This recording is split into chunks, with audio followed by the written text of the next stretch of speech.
ये है मेरी सिंपल सी डायरी और मेरे पास सिर्फ एक ही डायरी नहीं है, यहाँ पर मेरी दूसरी डायरी भी पड़ी है और ये डायरीज ना मेरी लाइफ में बहुत बड़ा रोल प्ले करती हैं। पर मुझे पता है कि अब आप लोग सोच रहे होंगे कि 2025 में यार कौन अपने साथ डायरी रखता है और मैं अपने फोन में भी तो नोट सेव कर सकता हूँ, फिर मैं इस डायरीज का क्यों यूज करता हूँ। First of all I agree कि फोन में नोट्स ऐप को यूज करके डिजिटली नोट सेव करना बहुत इजी है, बट ये बात तुम्हें भी पता है और मुझे भी पता है कि जिस चीज को हम कभी डिजिटली नोट करते हैं ना, हम कभी उसके ऊपर कोई एक्शन ही नहीं लेते और ना चाहते हुए भी हम इंस्टाग्राम, फेसबुक या रील्स से डिस्ट्रैक्ट हो जाते हैं, जिस कारण ना मैं इन दो सिंपल सी डायरीज का बहुत ज्यादा यूज करता हूँ। सो आज की इस वीडियो में मैं आपको बताने वाला हूँ कि कैसे ये दो सिंपल सी डायरीज मेरी ओवर थिंकिंग को और मेरी स्क्रोलिंग को कंट्रोल कर रही है। सो सबसे पहले बात करते हैं ओवर थिंकिंग की।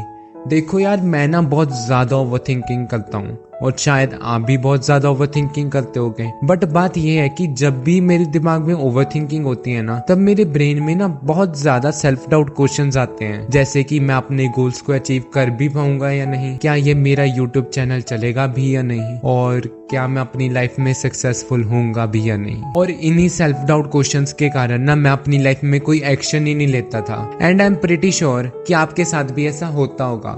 देन इस सिंपल सी डायरी ने मेरी हेल्प की। देखो यार, जब भी मुझे कोई सेल्फ डाउट क्वेश्चन आता है ना, तब जो भी मेरे माइंड में आ रहा होता है मैं उसे इस डायरी में लिख लेता हूँ। उसे लिखने से क्या होता है कि मेरे ब्रेन को ना क्लियरिटी मिलनी स्टार्ट हो जाती है और मोस्ट ऑफ द टाइम होता है कि जो प्रॉब्लम मुझे इतनी बड़ी लग रही थी वो एक्चुअली में एक बहुत छोटी सी प्रॉब्लम थी। अब आप सोच रहे होगे कि मैं फोन में भी तो नोट्स एप्लीकेशन यूज कर सकता हूँ, बट नहीं यार, ऐसा कभी कुछ वर्क नहीं करेगा, क्योंकि कब तुम फोन में नोट्स लिखते लिखते इंस्टाग्राम, फेसबुक, स्नैपचैट चलाने लग जाओगे और अपना कितना सारा टाइम वेस्ट कर लोगे ये तुम्हें पता भी नहीं चलेगा। बट इन सिंपल सी डायरीज में ऐसा कुछ नहीं है और ये याद रखो कि तुम अपनी लाइफ में जितना ज्यादा कॉम्प्लेक्स चीजों को छोड़कर सिंपलिसिटी वाले रास्ते पर चलोगे, उतना ही तुम लाइफ में अपनी जल्दी ग्रो होगे। तो मैं चाहता हूँ कि तुम भी ना ऐसी एक सिंपल सी डायरी एक परचेज कर लो। मैक्स टू मैक्स 300 रुपीज में मिल जाएगी और near about 5 to 6 months easily निकल जाएंगे, चाहे वो स्पाइरल वाली हो चाहे वो ऐसी हो। मैं दो अच्छी डायरीज का ना डिस्क्रिप्शन में लिंक दे दूंगा, अगर तुमको अच्छी लगी तो बाय कर लेना। दूसरी चीज है आइडियाज। भाइयों, मैंने ना किसी दिन एक वीडियो में या किसी बुक में एक स्टोरी सुनी थी, बट मुझे ना वो याद नहीं है। उसमें ये था कि एक ना कॉलेज स्टूडेंट था जो अपनी लाइफ में बहुत कुछ बड़ा करना चाहता था, बट उसने जो भी ट्राई किया ना वो उसमें फेल हो गया था। पर एक दिन ना उस कॉलेज स्टूडेंट को एक लेक्चर के बीच में एक बहुत अच्छा आइडिया आ जाता है और उसने उस लेक्चर के बीच में अपनी नोटबुक के पीछे उस आइडिया को लिख लेता है और घर जाके उस आइडिया पर काम करना शुरू कर देता है। और कुछ सालों बाद ना उसने उस आइडिया पे वर्क किया और कितनी बड़ी कंपनी खोल दी। देखो भाइयों, मुझे नहीं पता कि ये स्टोरी किसकी है, अगर तुमको पता होगा ना तो कमेंट में जरूर बता देना। और शायद तुम्हें पता होगा कि most of the billionaires and multi millionaires है ना, वो अपने आइडियाज को लिखते हैं।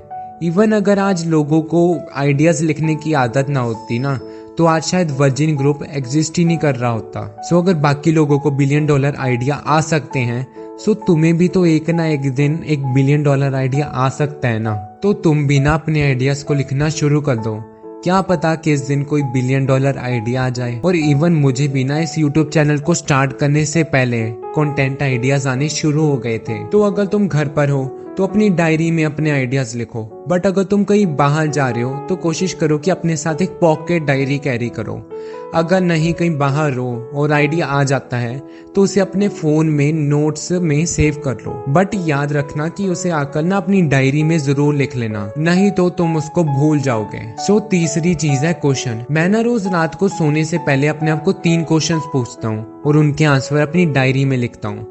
और मैं तुम्हें भी सजेस्ट करता हूँ कि तुम भी ना रोज अपने आप को 3 क्वेश्चन ये पूछा करो और इनके आंसर अपनी डायरीज में लिखा करो। सो सबसे पहला क्वेश्चन है कि what I did today which मूवी 1% टुवर्ड्स माई गोल। इसका मतलब है कि मैंने ऐसा दिन में कौन सा काम किया है जो मुझे मेरे गोल के पास लेकर जा रहा है। दूसरा क्वेश्चन है कि what I did bad today.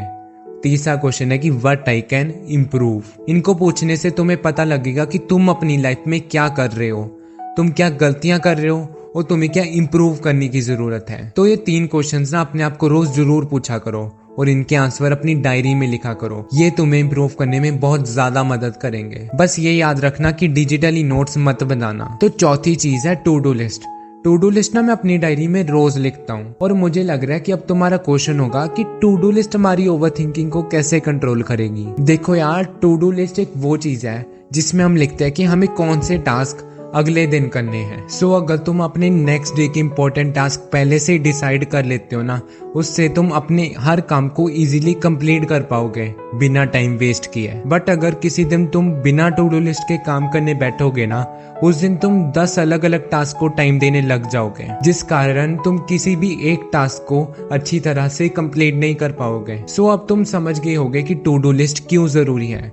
अगर हाँ, तो रोज रात को सोने से पहले अपनी डायरी में नेक्स्ट डे के मैक्सिमम टू मैक्सिमम 4-5 टास्क लिखो और नेक्स्ट डे सबसे पहले उठते ही उन टास्क को अपनी डायरी में देखो, या जब तुम काम करने बैठोगे तो सबसे पहले उन टास्क को देखना। Then you can complete your work easily without over thinking about what to do. बस ऐसे ही ये 2 सिंपल सी डायरीज मेरी ओवर थिंकिंग और मेरी स्क्रोलिंग को कंट्रोल कर रही है।